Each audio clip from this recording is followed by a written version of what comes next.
AI-102. We've got a 4-day course. We've got some really fabulous labs as well.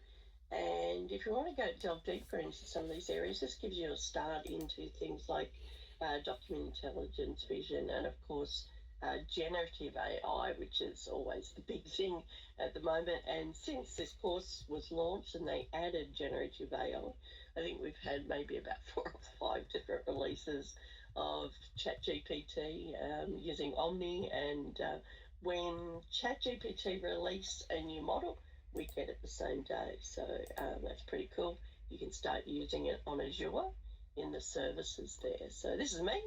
I've been at Microsoft for just over 4 years and started out my IT career as a developer, and then went into data architecture and modelling. And 2015 I went to data science, but was dabbling a lot with AI on Microsoft, IBM, Google platforms, all those sorts of things, especially around the chat space. So there was always a lot going on there, and also vision. So that's me. And I can actually give you a link there if you want to link in with me. Let's go and grab that for you. Let me see where it is. I've misspoken. I don't think I've got it there. But you can find me. Oh, there it is there, LinkedIn. And you can also grab me at work. So I'll send you that email as well. It's probably better if you contact me via email rather than Teams, just because Teams is a little bit, more secure in a way, and I'm not always sure who's contacted me, so it's better to go and grab me on an email then, and I can say, yes, I remember you from that course. All right, so a little bit about you now. We might go around the room. Welcome, Magda, and let's go around the room and have a little bit of a chat about what sort of things you want to do today, what sort of things you want to get out of today, and what's your experience, I suppose, with Azure and AI in general. So I might start with you, Daniel. Okay. Yep. Name Daniel Middleton. Company I work at the moment for Lyos, and I'm contracted into the Department of Defence. My title, that's always an interesting one.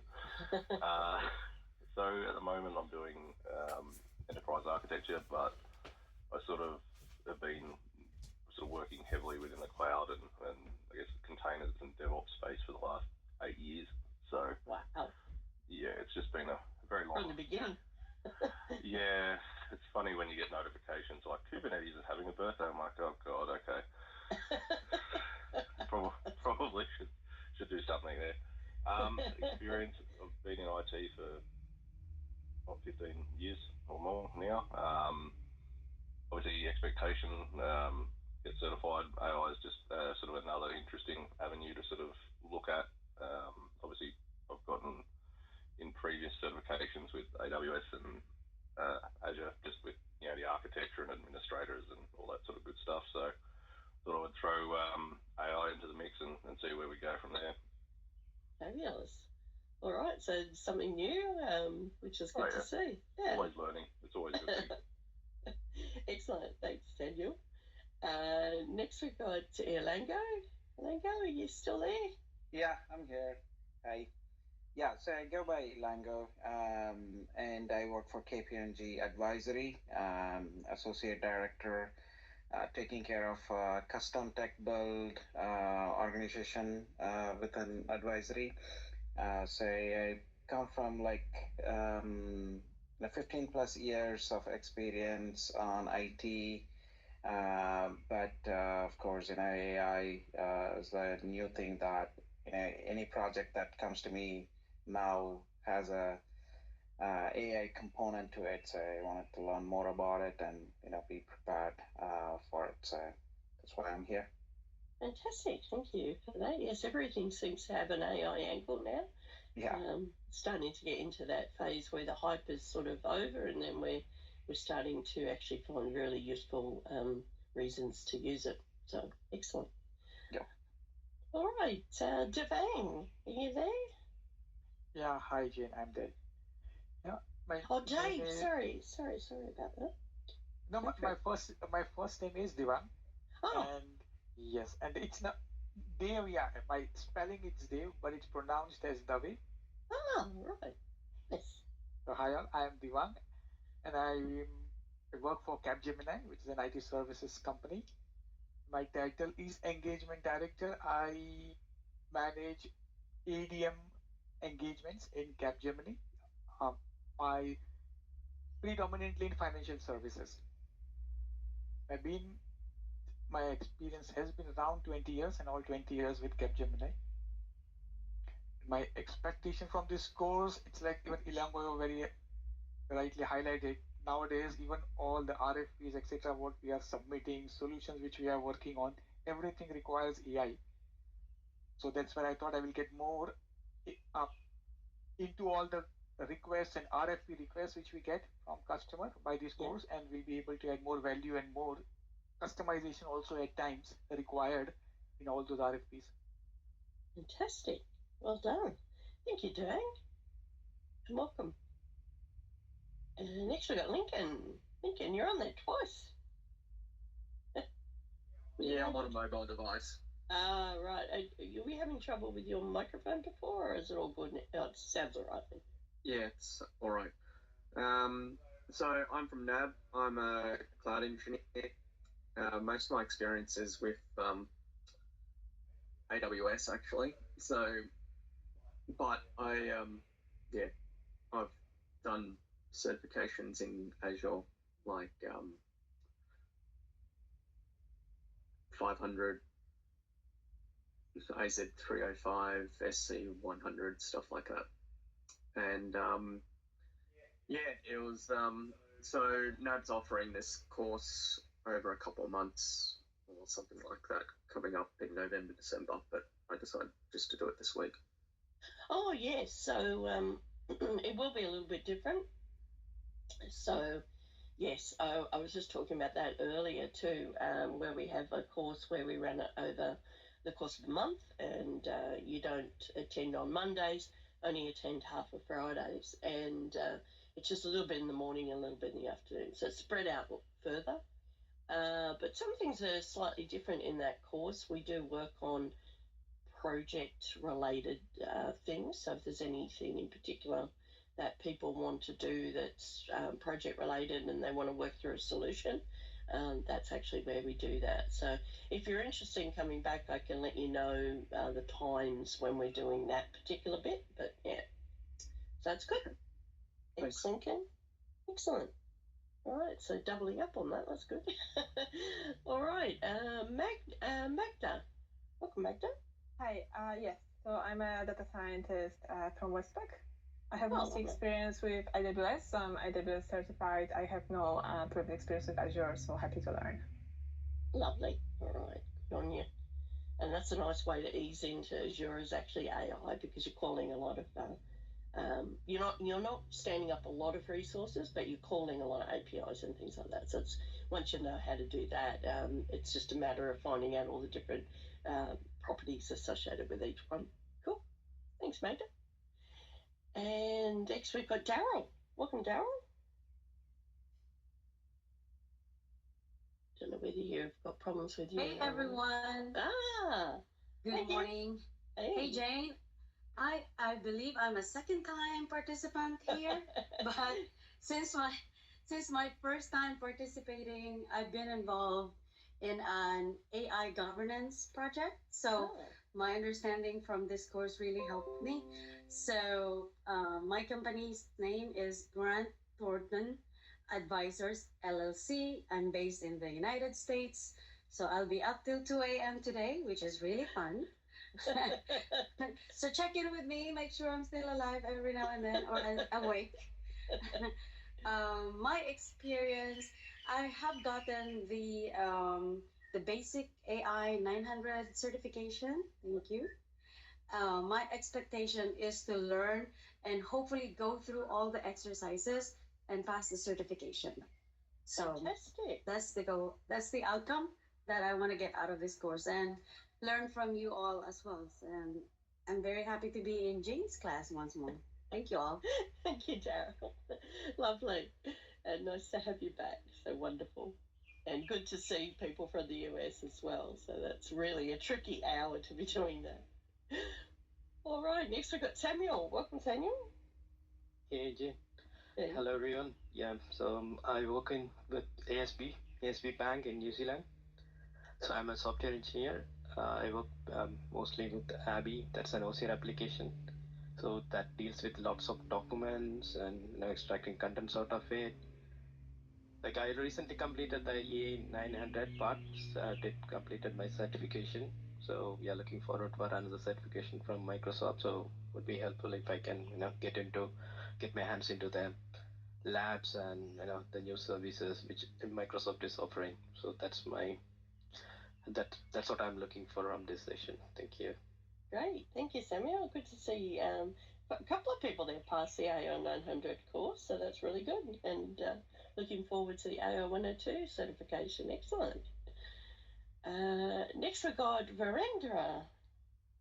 Welcome, Virendra. Hi, Jen. Hi, Jen. Virendra this side, and I am working in IBM based on India, and I am solution architect. And my experience around 15 years experience in IT, and I am studying AI to complete the AI 100 exam.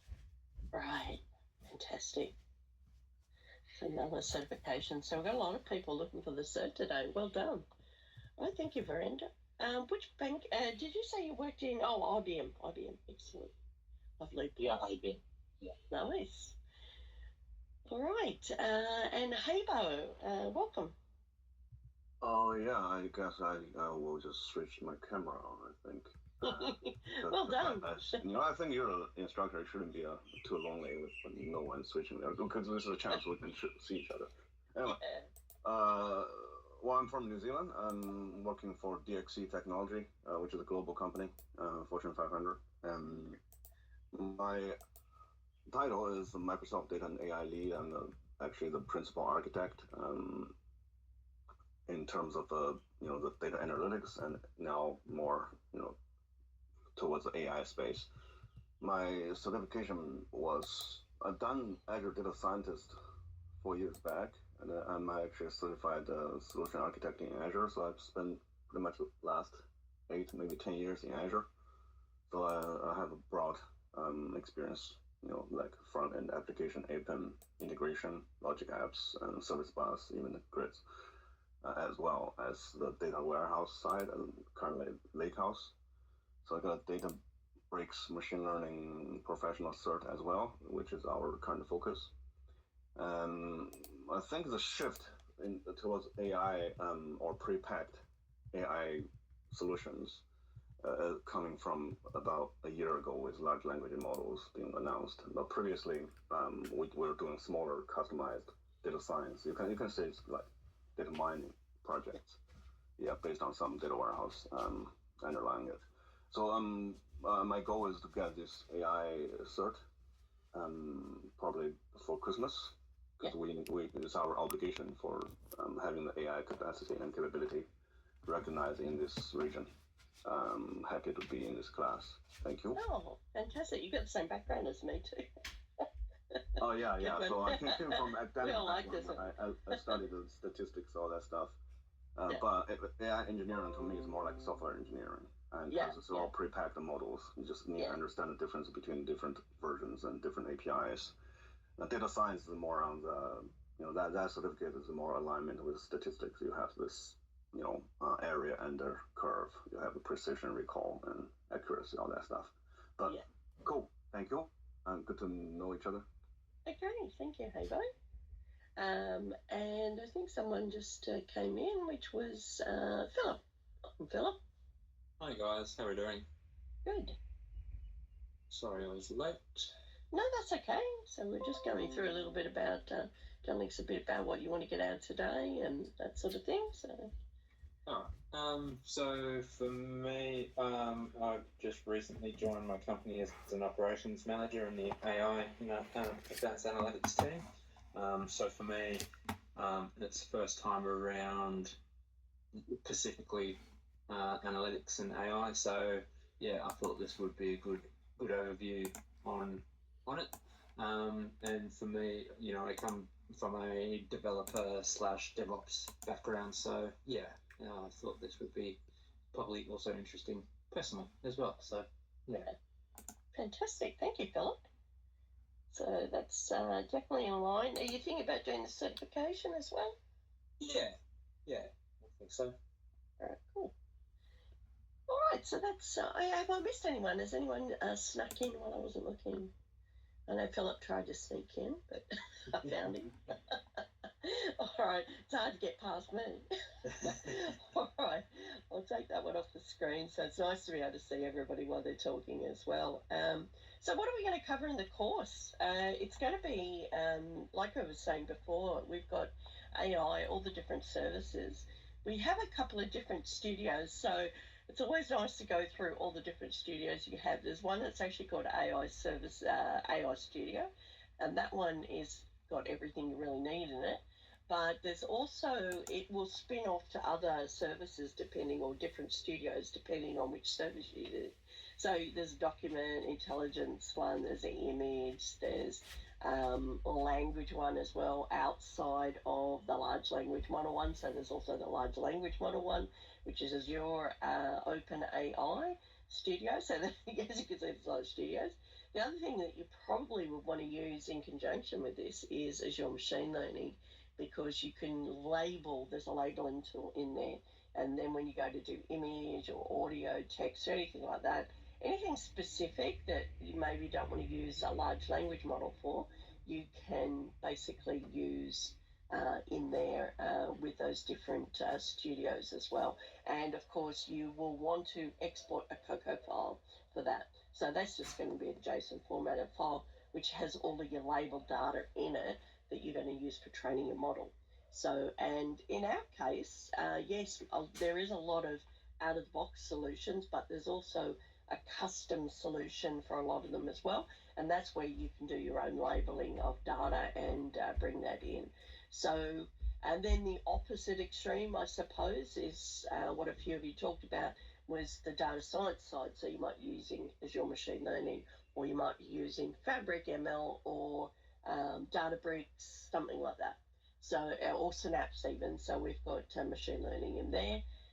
So it could be that you're going to be using a few more tools here, and we do have some ways to actually test it. But I suppose one of the ways that you might want to test is just testing, like using an API tester to test out a few different features as well when you're actually starting to get into it. And then we're going to look at either Python or C#, the two programming languages we offer for the course. So when you're doing the labs and you're using the SDKs, you can go down one of two paths there. So we'll show you how to bring the information into the objects, or the app settings, or the .m file, so that you can actually go and put in your secrets and all that sort of thing, and also use Key Vault or containers as well with these things. So that's really important, especially we've got a few people from DevOps side as well. So this is what the outlook looks like for the 4 days. So you can see the concentration there of what we're working on. And I believe, yes, with the large language models, we have a whole day of that. So that's actually quite comprehensive. We've got AI services in general that we talked about this morning, a little bit around responsible AI as well. You've probably seen that a few times. But there is actually some really fantastic documentation on how to involve responsible AI at every part of your project, which is going to be really cool. And then we'll get into computer vision in the afternoon. So that's the plan for today. Then we'll get in tomorrow. We'll talk about those more in the days coming, but natural language there, and also other natural language solutions. So we'll go through that in one day. OpenAI, like I said before, Azure OpenAI, but don't just limit yourself to using those large language models. If you're using Azure Machine Learning or AI Studio, you can actually use a whole lot of different, whether it's Llama or Mistral, our Phi, Microsoft's Phi one, which is a small language model, then basically you can use all those as well.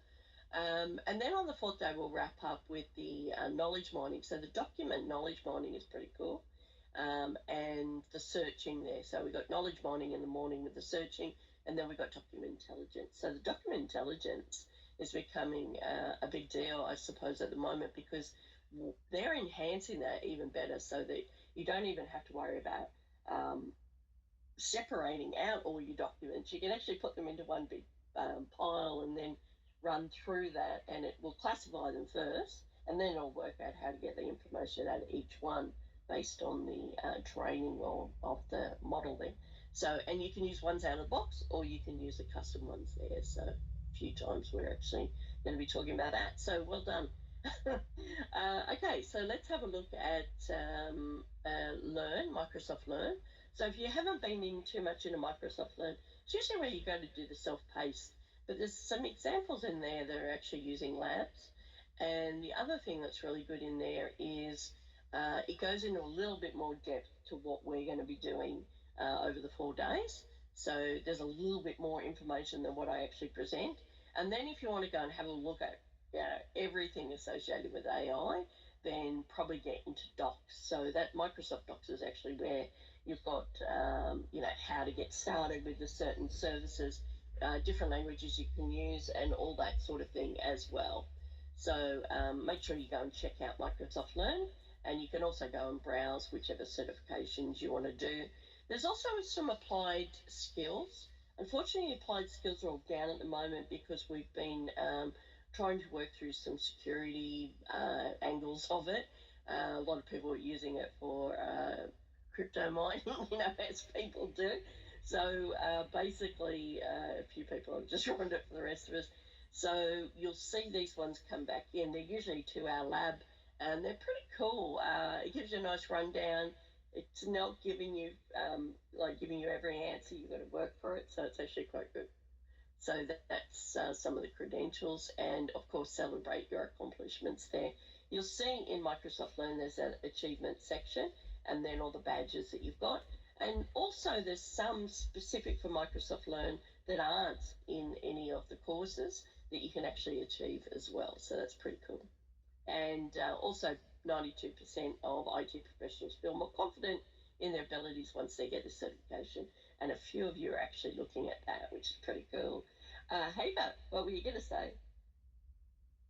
Yeah, I've got a question regarding this certificates, right? I've got quite a few. I connected it to Credly, and that is the way you showcase on LinkedIn.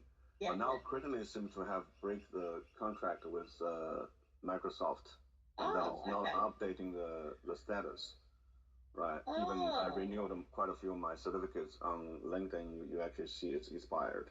If you go into Credly and they say we've stopped synchronizing information with Microsoft Learn, I was wondering if that's gonna what does that mean to us? Does that mean that we're gonna need to find another provider to say publish your certs on LinkedIn alike, or do we need it? Yeah. I'm not 100% sure about that one, so I'll see if I can find out. No, it's not. I was just putting it out here in case anyone has got the same experience, right? So. Yeah, I'm not expecting a straight answer. I think that's a contractual sort of agreement between Microsoft and Credly. So that's interesting. Yes, I suppose we've been using that for LinkedIn. I think there's 2 other providers, just from memory, that you could use as well. So I'll see if I can find out anything. We've got something called the MCT Lounge. So a lot of people that get certified, who are certified trainers as well, actually in there. So they might have actually experienced other ways that they basically get those certificates. Anyone on the call know what's going on there? Who's heard of anything? Or if you're having the same sort of issue with some of the other certifiers, like AWS, or... All right, I'll put that one down anyway, and I've got that one on the list. Thanks, Jane. Okay. I'll see if I can get some answers for you on that one. That's interesting. Here's a little bit about the breakdown, but we'll go through this in more detail. So this is the breakdown for AI-102. I'll get you more up-to-date information on this as well, so don't just take that. That one actually hasn't changed too much over the last year. So I will go and grab you all the information associated with this particular certification. And there's lots of prep videos now and things like that you can watch. So one of the things that concentrated effort has been for the Microsoft trainers to actually record and put these on Microsoft Learn as well. So they're very, very useful. But of course, AI is a bit of a moving target. So of course, things like properties and stuff like that, and even versions of the models are changing rapidly. So especially in the large language model space. So we'll go back to that at a later date on the on the Thursday, pardon me. And we'll go through a little bit more detail about the certs because there's so many people interested in certification. So I'm just going to swap over to the next slide deck. And we're going to be looking at AI services in general for this one. So just waiting for that to come up. And here's where we'll look at, you probably all know some of these slides already, so I might whiz through some of them. And then we want to try and concentrate as much effort on the labs. So as we've got people in from the US, it's probably good if we try to, after the afternoon break, try to only do labs that way. Quite often they do the labs the next morning just to help them out a bit. And that's probably a good way to end the day anyway. When we're starting to get exhausted, the labs are actually the best thing to focus on. So let's have a look at AI in general and also look at Azure AI. And that's where we're going to see the different services. Now, we've got two different types of services. You can have the overarching AI service, or you can have specific services. And out of those services, some of them are out of the box, so everything is there for your needs. And then others you need to be able to train. So you go through a little bit of a mini data science project to train the model. And but a lot of the heavy lifting is taken out of you out of that process. You don't have to do all the rigorous sort of hyperparameter tuning and choice of models and things like that. So that's already sort of in there for you. So we'll have a look at artificial intelligence and where it fits in the machine learning space. I think you pretty much know that. And then we'll have a look at the AI services. So they usually split these into different types of categories. So we've got the visual perception. So quite often, if you were to either tag images or if you wanted to have a description or you wanted to pinpoint the section of an image that actually had something in it, or even face recognition, visual perception is pretty important there. And of course, that takes lots and lots of different images, not a huge amount these days for training, and then it basically can learn to recognize certain things about that image. So that's all about visual perception. Text is the biggest one. Text and conversation are the two biggest ones that we've seen since 2021. I think it's really started to come on strong with the language models. We're not saying small and large anymore, we're just saying language models because we're finding some of the small language models, previously known as small language models, are actually quite efficient because they're very fast. They're a lot smaller, so they're a lot more transportable as well. You can put them on your phone, all that sort of cool stuff as well. And I'm thinking of Phi when I think of that particular one. The Microsoft Phi one is an excellent model. And of course, we look to things like ChatGPT for our large language models. And all of that, over the years, our models have been changing. They've always been updating, but they're just getting better and better. So if I just take the example of vision, for example, vision, you used to have 50 examples of the, so if you have a hypothesis that something like hot dog, not hot dog, like in Silicon Valley, then you used to take 150 images for the positive case and 50 images of the negative case, which is not a hot dog, right? So since then, you start to see, we went to custom vision a little while ago, and that was taking 15 images, 10 to 15 images of each. So you're starting to see over the years how much that's improving to the point now where GPT Omni actually can do image recognition as well, and it can do it with a lot less. So now we're getting into really stupid amount of training data. But of course, if you want to act, stupid as in it's so small that it's ridiculous now, basically it just evolved quite over the years. So I remember trying to get 150 images, And one of the things I suppose I always wanted to do was dent detection in vehicles, and I never really nailed that, and that's hail damage. So I couldn't ever get that to work. And it's not going to be a numbers game for that one, unfortunately. This is going to have to use custom computer vision. Never really been successful. If anyone has any ideas how to crack that one, let me know. They take images, from all different angles from the car, and the only way you can really see it is if you put a grid or something on the car and try to look at any divots in there that aren't part of the lines of the vehicle. So that's actually a really complex one. I had to pick a hard one. And I worked on that for a long time. I've given up on that. So that was vision, but text, of course, we've got some fantastic things with chatbots. And now what you're actually seeing is a lot of low code coming out of this. So like I said, you don't need as much effort now to actually get something out of it. And if you've ever seen Copilot Studio, oh my God, go and have a look at that.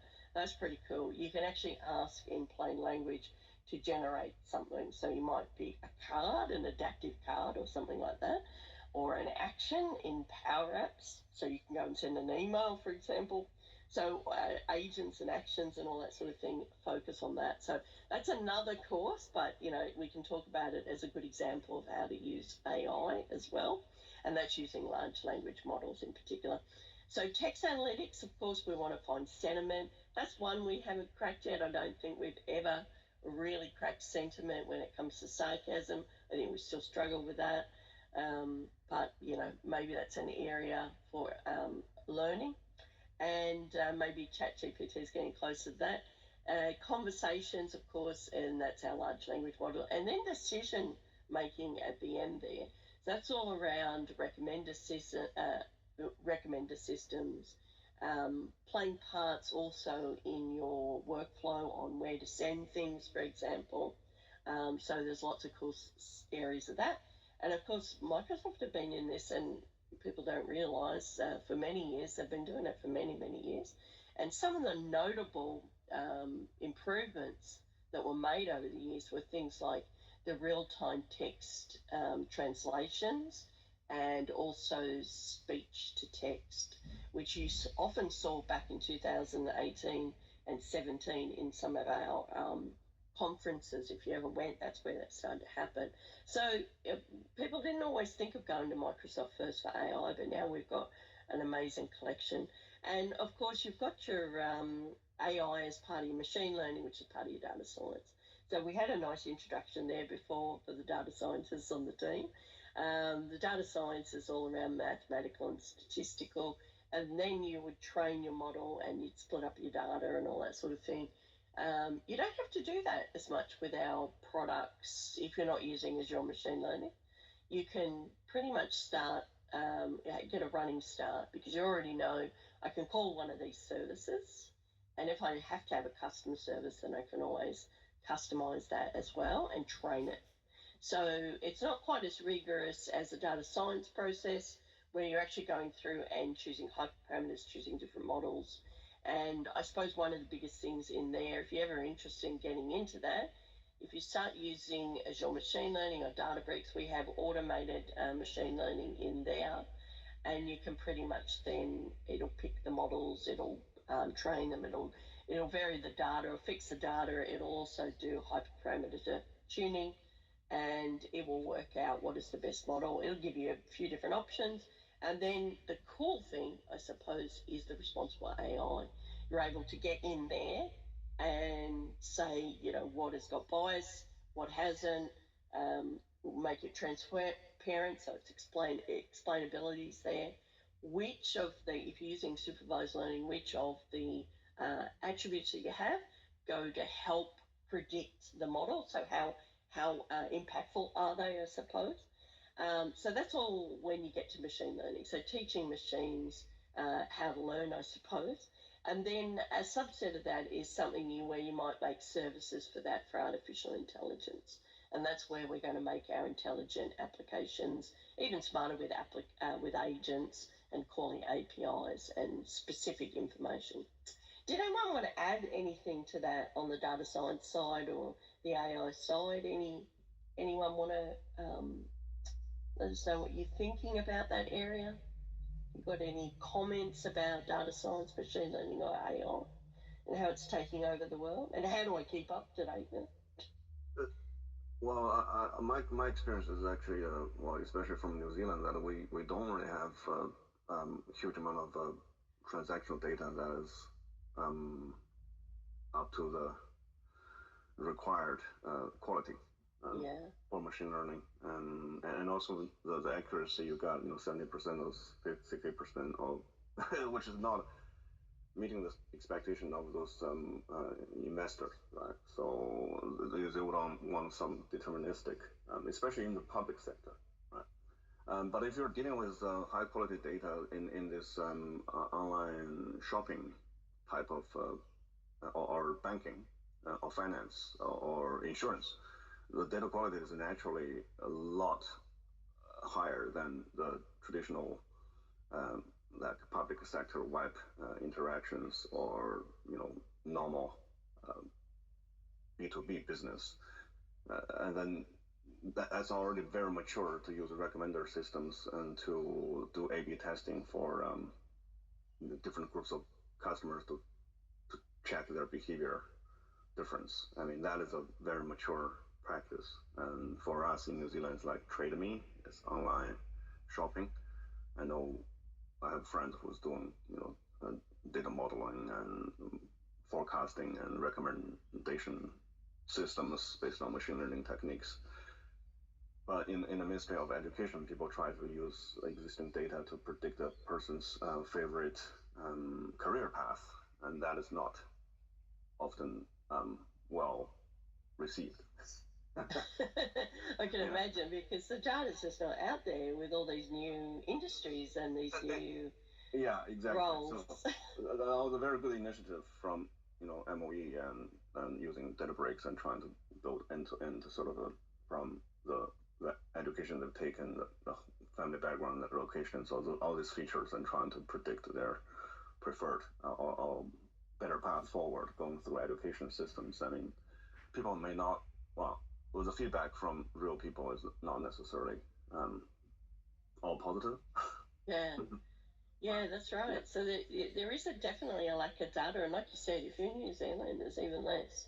So some of the industries that are newer, we don't have, either we have supervised learning, so that means we've got the predictive labels in the examples previously.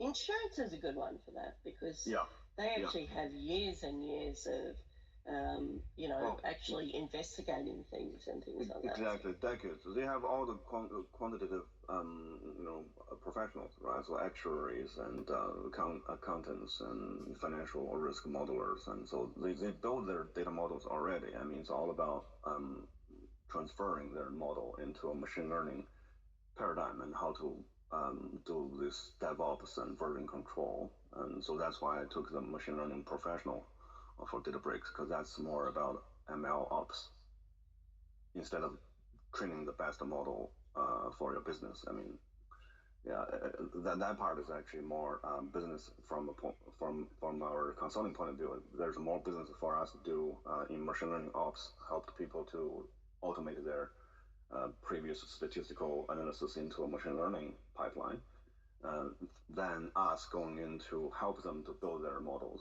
because the models we can build are for the people or for the organizations who don't have this model building capabilities, but also probably don't have the foundation of data to build models to start with. But for the insurance and banking and healthcare and this sort of an airline, they already have their models built, they have the data cleaned, and it's just that they've done a lot of manual work. And so from consulting point of view, that's where we can jump in to help them with the operation of those models.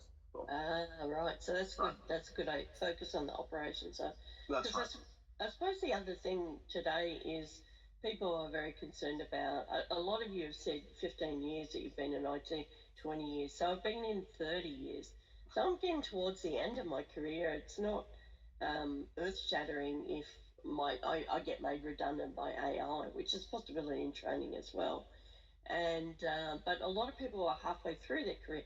How are they going to, for the future, what is it going to look like? So that's another thing to take into consideration, what area to get into. And I like the way that Habo said, well, actually, there's a lot more work in, rather than developing the new models, there's a lot more work in operationalising the models that we've already started to produce. So that's an interesting one, yeah. That's right. Model drifting is a critical problem. And the model changing, over time, yeah, that's right. And the data change and behavior change. And I think with AI engineering, is sort of assuming that the larger language models or pre-trained models will behave more stable. With machine learning or data science projects, people have less trust that because you handcrafted this model and based on some assumptions. Normally we write papers about assumptions, assume this, assume that. So assuming a probability shape. And that assumption is challengeable. But with AI pre-packed, no one knows assumptions. And no one will challenge you about assumptions. And if they behave in the wrong way, and if you don't monitor it, nobody will know. yeah, that's right. So that's where I suppose with language models, the problem being the hallucinations and not being grounded enough to answer the questions. So on Wednesday, we'll actually talk about some techniques around that. And a lot of data scientists are probably moving into that area where they want to fine tune and develop a new model for it. So we're seeing that more and more. Originally, when ChatGPT first came out, the idea of fine tuning came up, and people were very hesitant to pick that up and start running with it because it is a bit expensive to actually start that. That's like starting to almost write your large language models from scratch, not quite, but fine-tuning them. Even just bringing your own data is relatively easy to do. So we're talking about RAG in that example. So yes, there's a lot of things to consider with AI and how it's going to impact you and what is going to be the most important areas for AI in the future. I suppose the fact that you're all here today is actually a good indicator that you're going to have a little bit more longevity, especially in the development space, and hopefully you'll actually be able to have a very long career in getting all those AI models, improving those AI models. Okay, so let's have a look at some of the, and please, if anyone else has got anything to add, just let me know and we can have a quick discussion about it as well, because this is probably one area that people feel most uncomfortable about at the moment.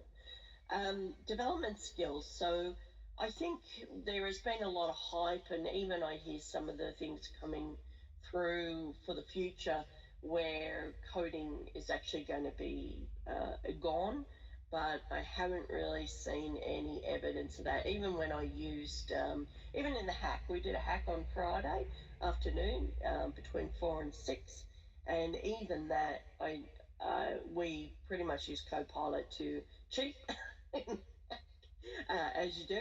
So we were using GitHub Copilot, and we were still struggling to get the right exact code that we wanted. So even for those people that haven't taken on code before, yes, you can learn code. For those people that have been coding for years, I think there's always going to be a really good place for the developers. And of course, the skills are going to change a little bit, so it'll be more objectified, I suppose, more object-oriented, but also low code is maybe something worth having a look at as well. So even if I was to compare, we've got 2 courses at the moment, 4009 and 4010 in the MS space. They're targeted at previously C# and Python developers.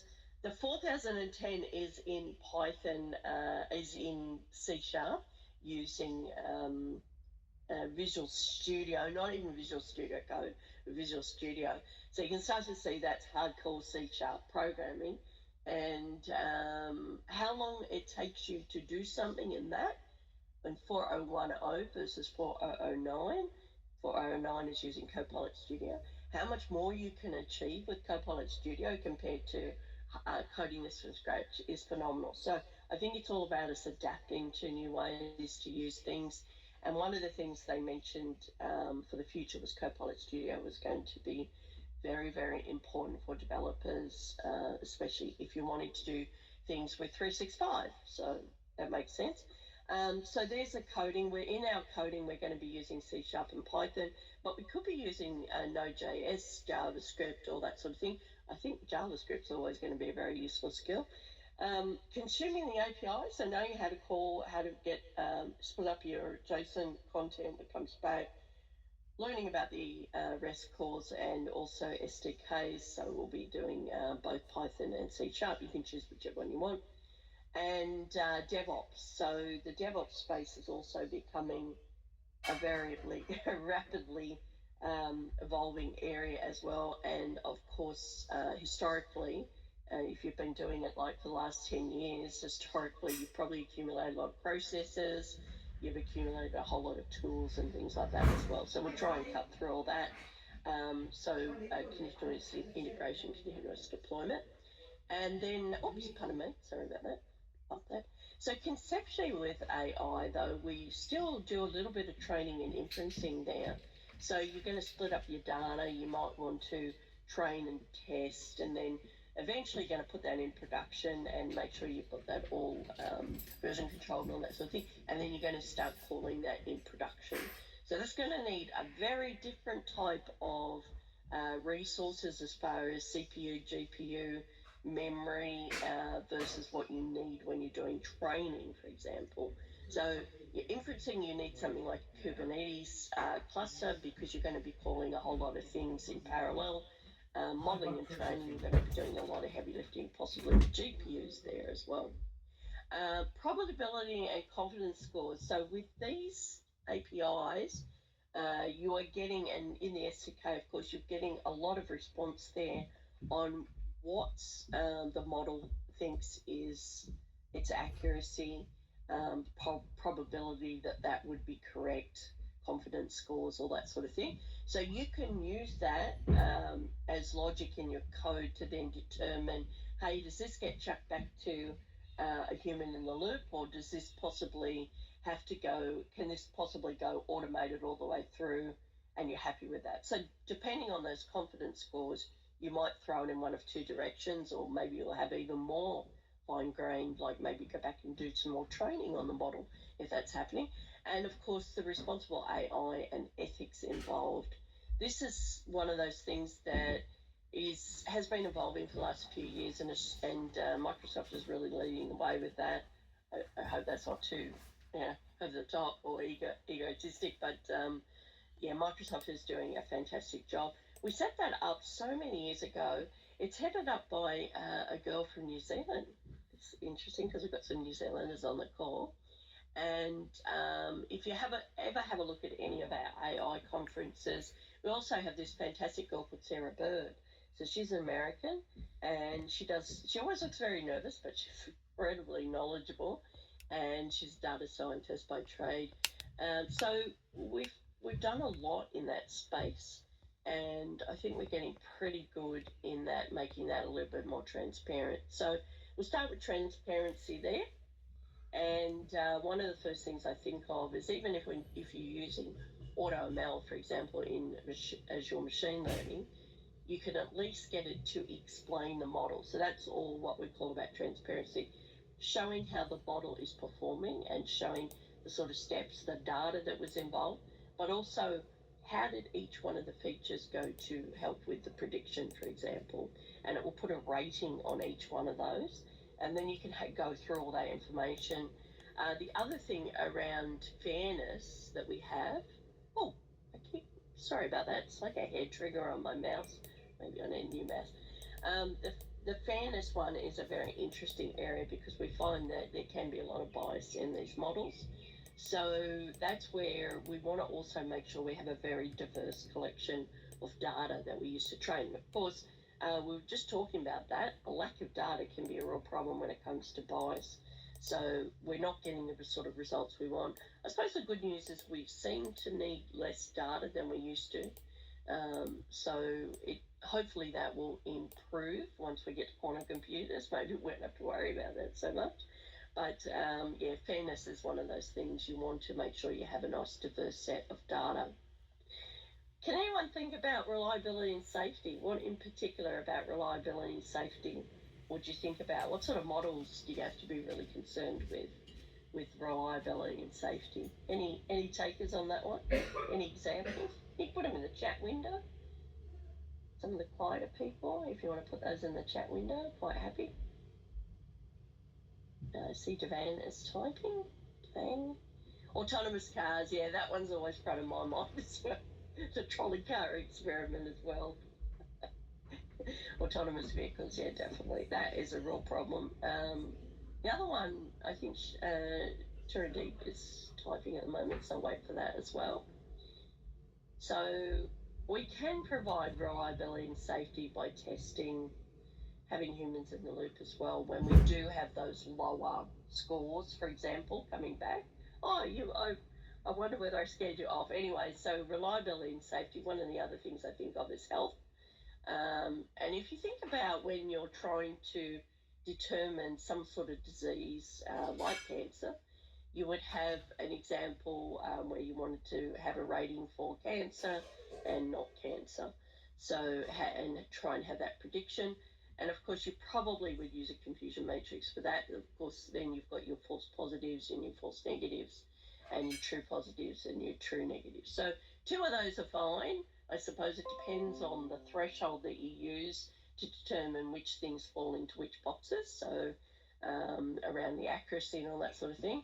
But that's a good example there where if you get too many false negatives, then that's a real issue because that means a lot of people aren't getting diagnosed when they should have got diagnosed. So safety in that particular area, having a human in the loop, having the look at the different scales of the responses is really important there to determine what to do with that next. Further research maybe is required rather than just stopping there and giving someone the diagnosis. Okay, I think Chirandeep is still typing there. That's okay. Consistency, ethical, compliant. Yes, fantastic. So we want consistency. We want repeatable results, definitely. So well done. Thank you for that, Chirandeep. Privacy and security, of course, that one's relatively easy, I suppose. I don't know. We've had many years at trying to, as far as data governance is concerned, having labels on things is really important, not to be able to share things that you shouldn't.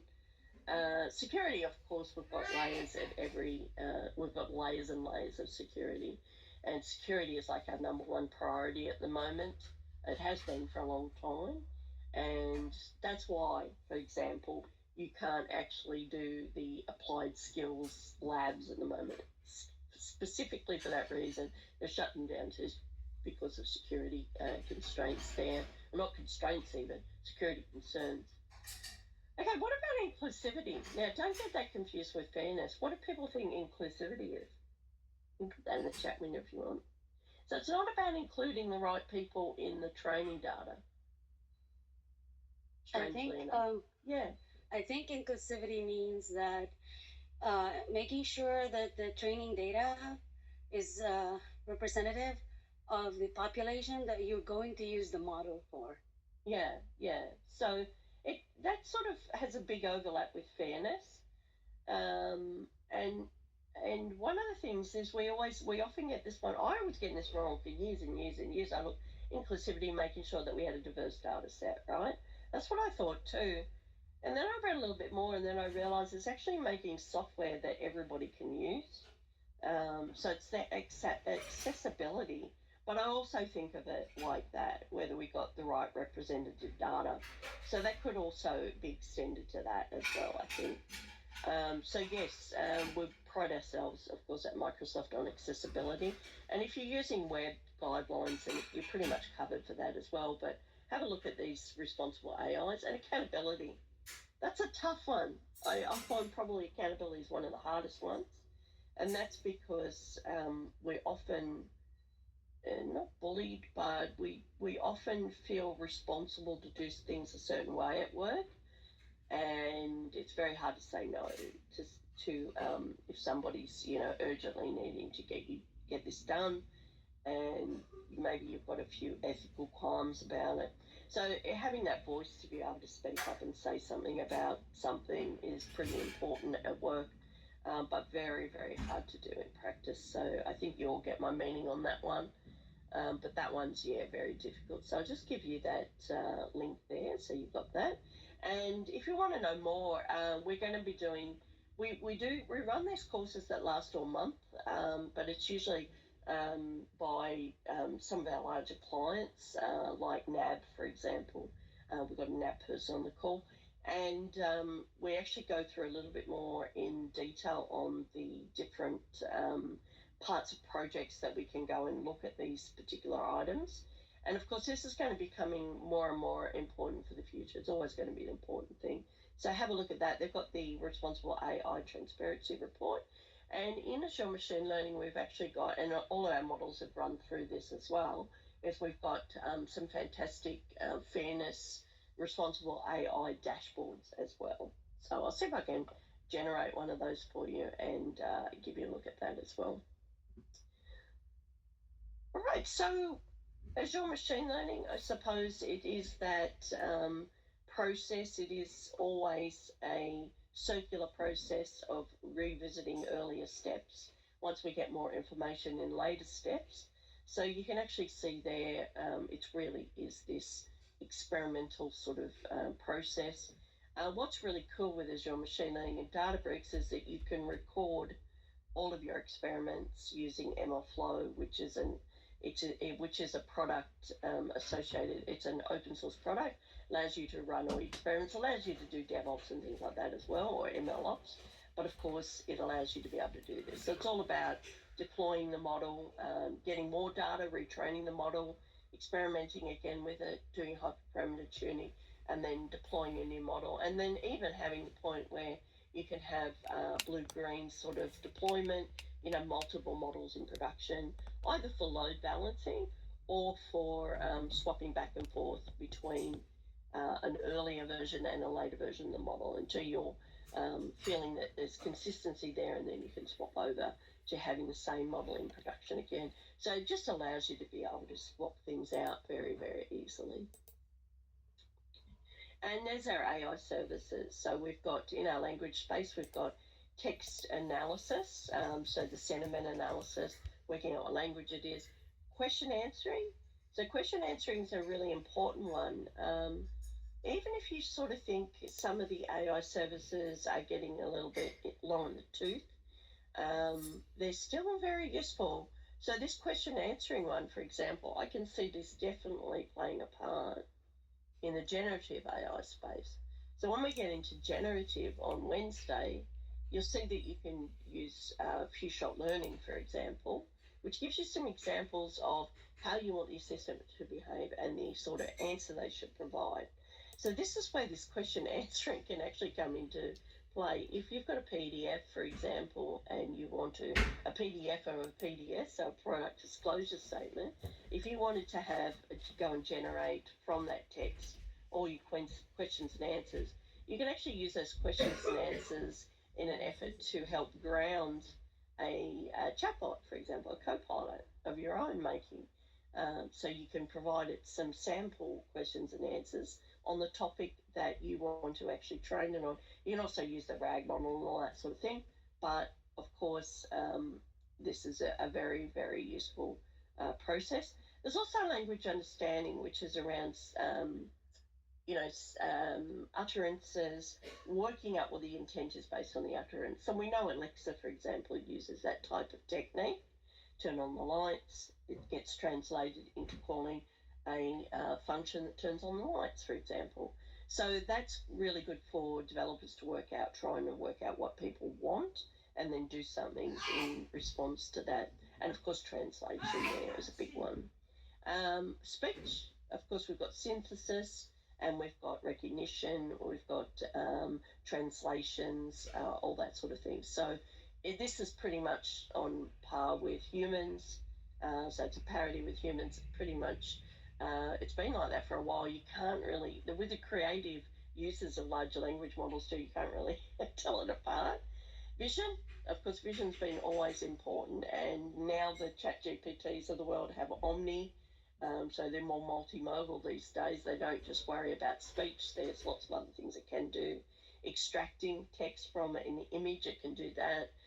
So it does feel like, maybe the large language models are the answer to everything, but I still find that they're not as grounded as they need to be to give you the sort of accuracy you want based on that responsible AI. So there's still some things in there. And of course, you can detect images, parts of images, whatever you need to do. And then you've got generative. So we've been talking about that quite a bit. Well, we talk about that a little bit more. So the large language models, the small language models, and also the Day1a sort of models, but also the codex models. So the ones used to train things like GitHub. GitHub was around, GitHub Copilot, or the predecessor to GitHub Copilot, was around for a long time before large language models were really picking up speed. So that's actually GitHub company, which is part of Microsoft, did a fantastic job at bringing that in. And it's now a very useful way to actually generate code.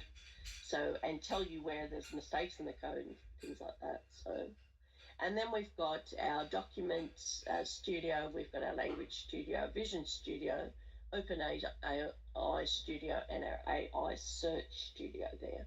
So there's a lot of studios you can get fused with. And of course, add to that AML, so Azure Machine Learning, that's Studio as well. If you're using Databricks, so we know people on this course, that's kind of a Studio as well. And that's a third-party product. That's not a Microsoft product, though. And we also have, I was trying to think about the other one, Copilot Studio as well. So I'll see if I can show you a little bit about Copilot Studio. I have to make sure my license is up to date. All right. Any questions so far? No, we haven't covered much, but we're easing ourselves into today. Yeah. Hey, bud. Sorry, Gene, yeah. I heard what you're saying, but I didn't catch all of them because I got a little bit distracted. My confession. And so, but you mentioned that underneath there's still large language model. Are you talking about the speech class of services now actually having large language model embedded in it, or is it? No, So these are traditional. These are classic AI. Yeah, these are more classic. Yeah.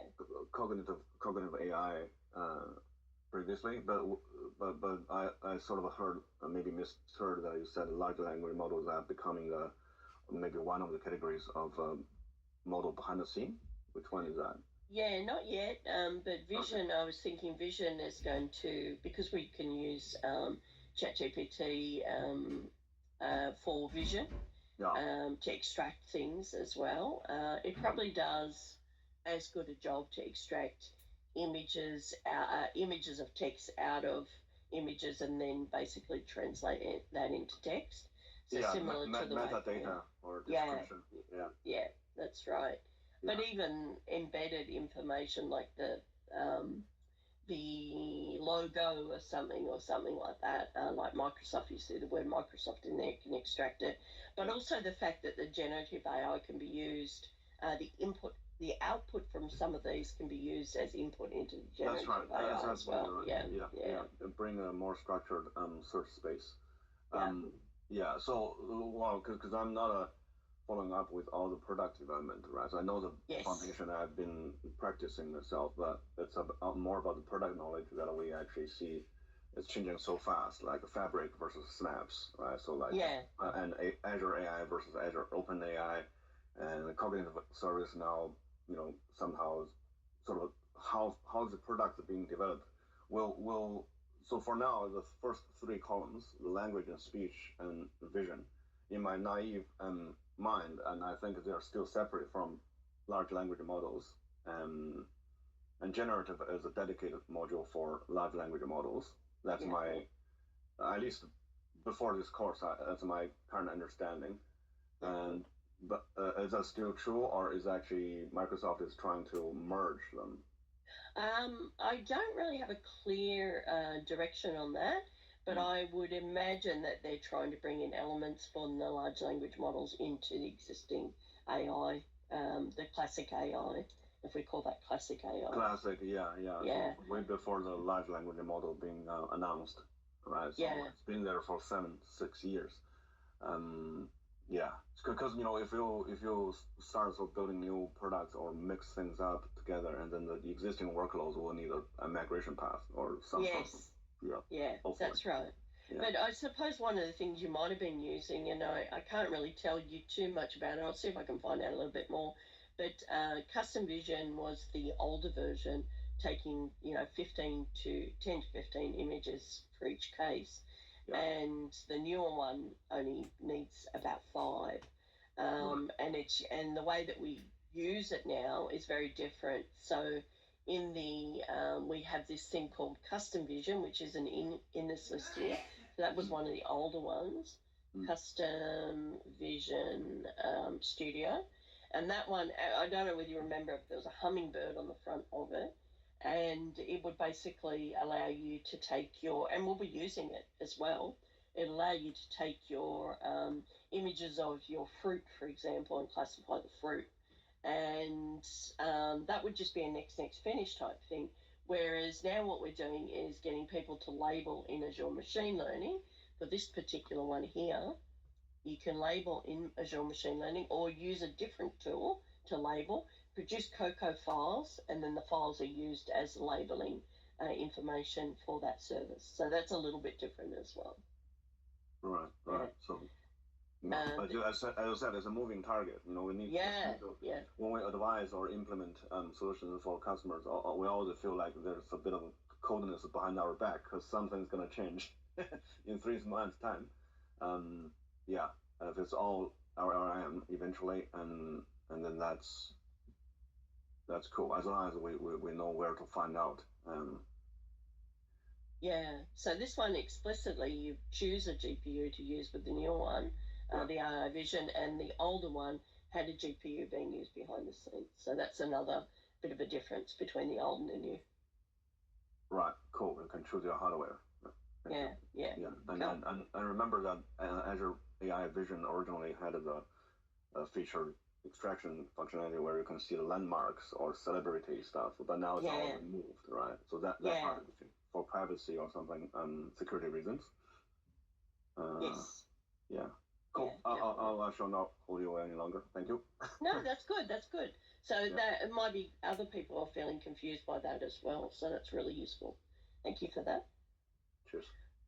All right. So that is a bit of the confusion around the services, but I imagine that they're always aiming to get these as best as possible, the most out of these services. So they'll always be evolving. And if you've ever tried to teach Azure Machine Learning, for example, that's a very good example. I actually teach that course as well. That's the DP100 course, and that actually can sometimes feel like a moving target, but it's settled down now. AI is the moving target at the moment. All right, so the other thing, I suppose, you can use the AI search, or you can use any open source searches as well. If you want to save a bit of money, you can use an open source search here. But the AI search in particular, it is a little bit expensive, but it does allow you to do that knowledge mining yourself. So if you were to write a copilot for work, you might use a combination of this search using to index your documents. And then so that's part of that RAG model we talk about with Azure OpenAI. And you would still need a search, you'd need storage, and you'd need your OpenAI service. So you need those 3 services really to create your own sort of federated way of searching your own information at work. So there you can see you've got data coming in. You open up the documents that could include images and things like that as well, that could be using to populate this sort of knowledge base.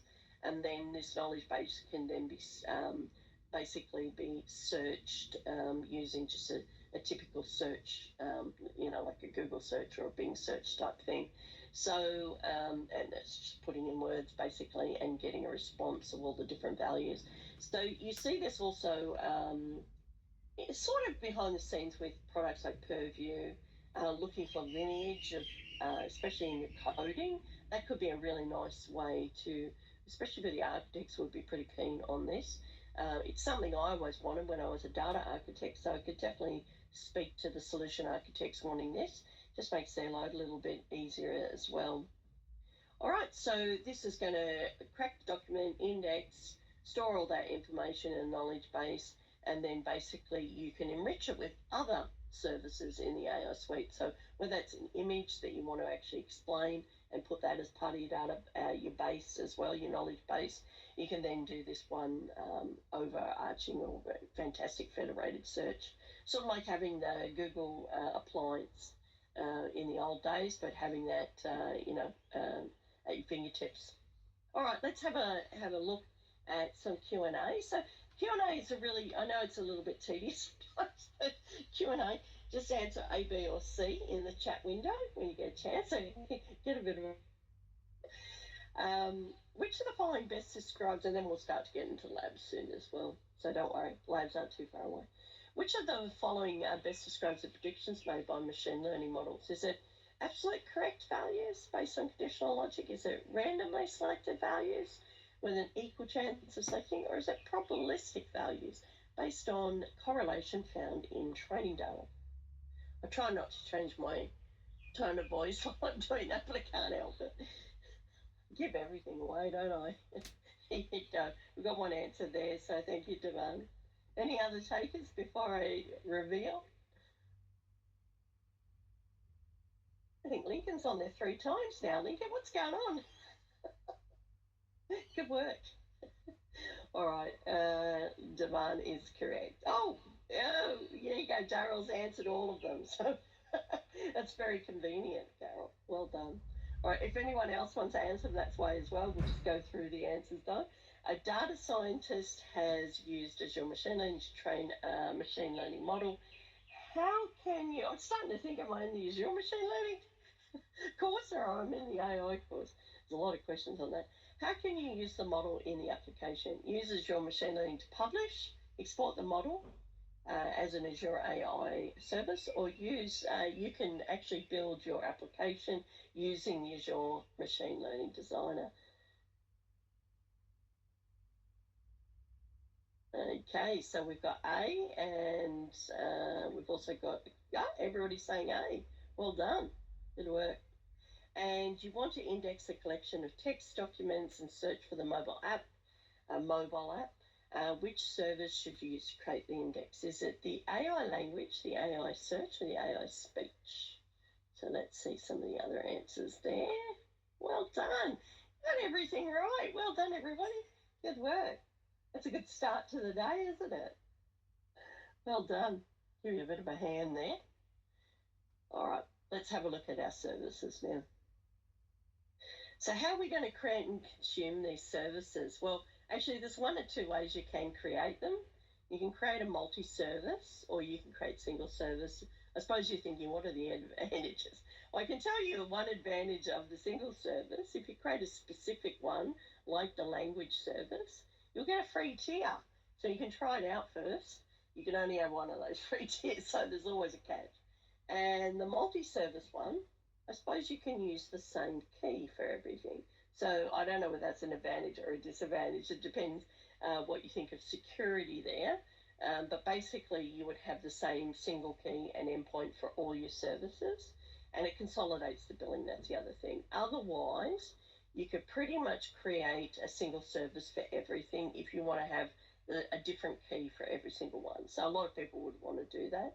And of course, to get to try the free service. So if you head over to Azure, you'll see that we're just going to put in the subscription, the region, and the name, and then the pricing tier. And of course, some of these questions do vary depending. Some of the other services that require a custom vision, for example, you will have the training side and the prediction side, so, or the inferencing side, right? So you will have those 2 different services within that one service, depending on whether you want to do custom vision or not. So let's go over to Azure. I haven't even logged on to Azure this morning. I should go and do that. So I'm in Contoso tenant. So this is one of our subtenants at work. Or one of our tenants, I should just say, not subtenant. And you can see I've got some fabric. In fact, that reminds me I should go and pause my fabric while I think of it. We can unpause it later if you want to have a look at fabric in particular. Otherwise, this is going to ching. So if I have a look at all my resources here, I should have some various AI. So there's one there, JRAI, and you can see, depending on what you're using, you can then go and learn a little bit more about any one of these. So if I was to go to, for example, document intelligence, it will show me that I can go directly to the studio there. So when I was talking about studios, each one of these is going to be slightly different. And I've actually got them all up the top. When I'm in this tenant, I just keep all my studios up here. And then you can see it gives you some nice, they all look and feel the same now. It gives you some nice options there. Do I want to just read? Do I want to have a look at the layout? Do I have a very specific canned example of receipts, for example? Or some of these US forms, because, you know, US is still pretty big on tax forms and things like that. So custom models, and that's actually where you can start to do your own custom stuff. But each one of those, you'll have a different one. So Vision Studio, we just go to that. And this is what I was talking about with the Vision. So this one here is the new Vision Studio. The old one would have a hummingbird there. I'll see if I can get into the old one. I don't know whether I've got it up there or not. Oh, there it is there. So this is the new one. Gives you a little bit of background, and then you go and choose your resource. So that's what that one looks like, detecting faces and such. This is what the old one looks like. You still can use it. And should have a hummingbird come up. Oh, only if you're on the, only if you're logged out, pardon me. So you can go and create a project in here. And then everything is not so much laid out as different options or different use cases, but it's pretty much just, you know, answer questions. So it's more like the older style Azure sort of resources there, where you can choose classification, multi-class, whether you can use a domain that's already got a lot of data in it, all that sort of thing. So a little bit different from the new one. As you can see here, you got lots and lots of examples there, detecting face, liveness detection even, wow, that's brilliant. Portrait processing, I haven't used that one, so I should try that one out. That's been added since I looked in here last time, a couple of months ago. So yeah, this is also, you've got a whole lot of options across here. Oh wow, there's some good spatial analysis there as well. So that's the Vision Studio, but if we want to go and create a resource, I may as well just go into this resource group, and you can see this is an Azure AI Services multi-service account. So when I'm going to go and search for that, AI, you can search like that. You'll see there's the AI search, it's come up, and then if you have a look further down, you can actually see some of the resources I already have and other things I can go out to the market. So I'm going to type in Azure AI, and there you go. There's that multi-service one. So that's an overarching one. I don't know what the difference between these two are, to be honest. I haven't seen difference. Does anyone know? Between AI services. Let's just do them side by side so you can see what the difference is there. Just logging on.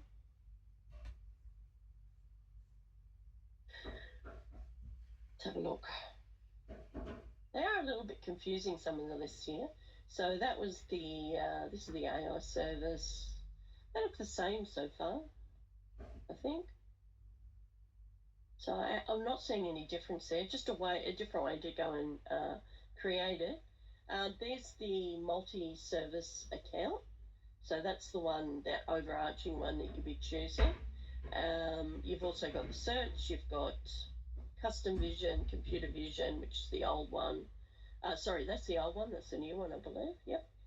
And you can see that by the colors up here. So the Vision Studio, and then the old Vision Studio is this one over here.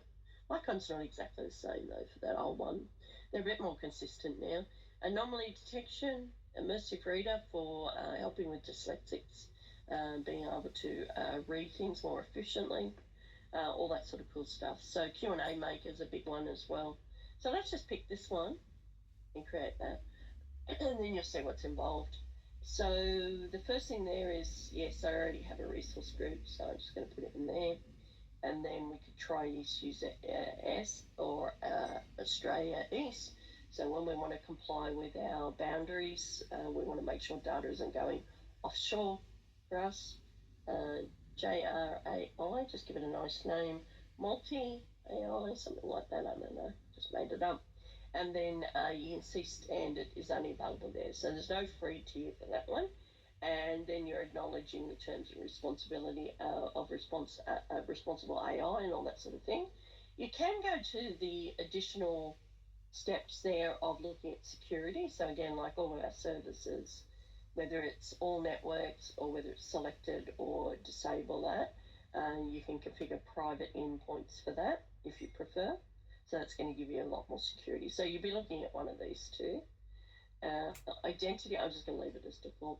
Identity, you can use a system assigned managed identity if you want, or a user assigned managed identity.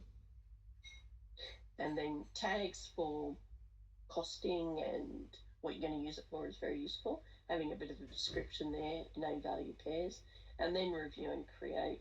And then I just hit create after it's passed. And now it's creating that. You can also view the automation template as well if you want to deploy that with ARM and what's going to say Bicep and things like that. Okay, so it's pretty quick. I go to the resources and now I can see, depending on what I want to use it for, I can go to various studios that we just talked about before. Okay, so that's a little bit about creating that. And then when we want to go and find the end key, the endpoint and the key, pardon me, then you can basically go in and grab this. And that's what you're going to be using in your code. But you probably will put it in something like Azure Key Vault to make sure that you don't have that information in plain text. So that's probably what you'll be using Key Vault for. So if I just go to, they helpfully have basically grouped these, which I'm not that happy about because what it meant was it's a little bit harder, but it doesn't run off the page now, which is important. So there's the keys and endpoint, and then you can go and show the keys there. And of course we have to, because you need to rotate them, recommendation is every month.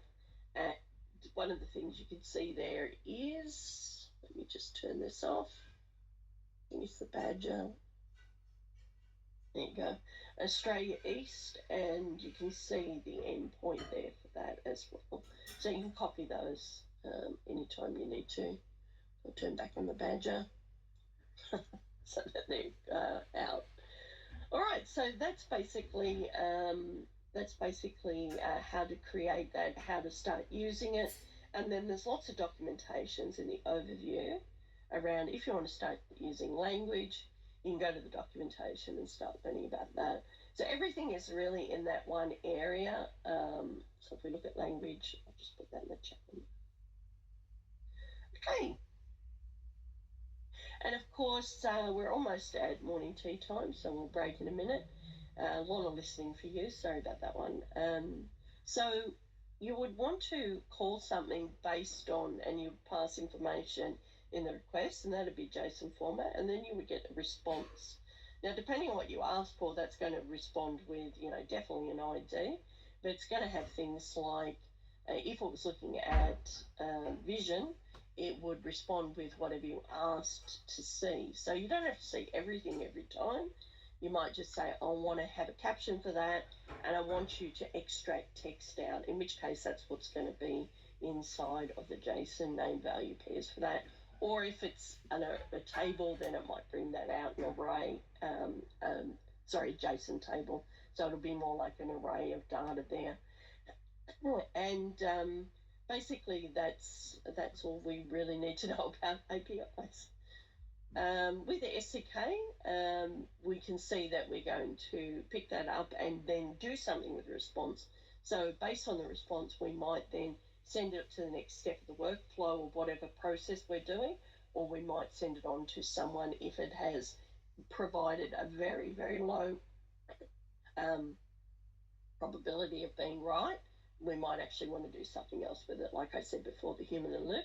And of course, you've got .NET, Python, Node.js, Java, and there's lots of others as well that we could be coding with that. And of course, it's very useful to use GitHub Copilot when you're trying to generate some of this code as well. You can write it scratch. All right, so we're up to the exercise, but we're really up to lunch. We're really up to morning tea first. See, I'm getting ahead of myself there. So let's have a look at the schedule. I think we're just about to start the services. Yep. All right, so let's do that. I'm going to go and get you the key and the lab information. So the key is this, and we're going to get the lab URL is this. Let's have a quick look. And yes, if there are any questions, break for lunch is, just trying to remember. You see, we had that a little bit earlier, didn't we? Let me go and grab that. Lost it. Where does it go? I'll open that again. So I lost that there.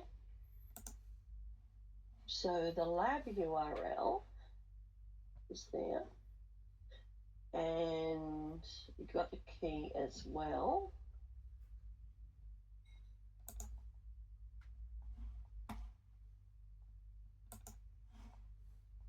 Just give me a minute. Just go and grab that schedule again. Oh, I didn't really say when we were going to have our break, actually. So I think it'll probably be around 12:30. So let's say, I didn't actually go into that. So usually we have 10:30 for morning tea, 12:30 for lunch today. Won't be the same every day. And then somewhere maybe like 2:30 p.m. to 3 for afternoon tea. So that's Australian Eastern Daylight Savings Time, AEDT. So, yeah, just remember that we're on, people in Queensland are actually going to be a different time to people in Australia, in Sydney and Melbourne, Canberra and Tasmania. All right, so, so we'll try to work towards that 12:30. Any other questions?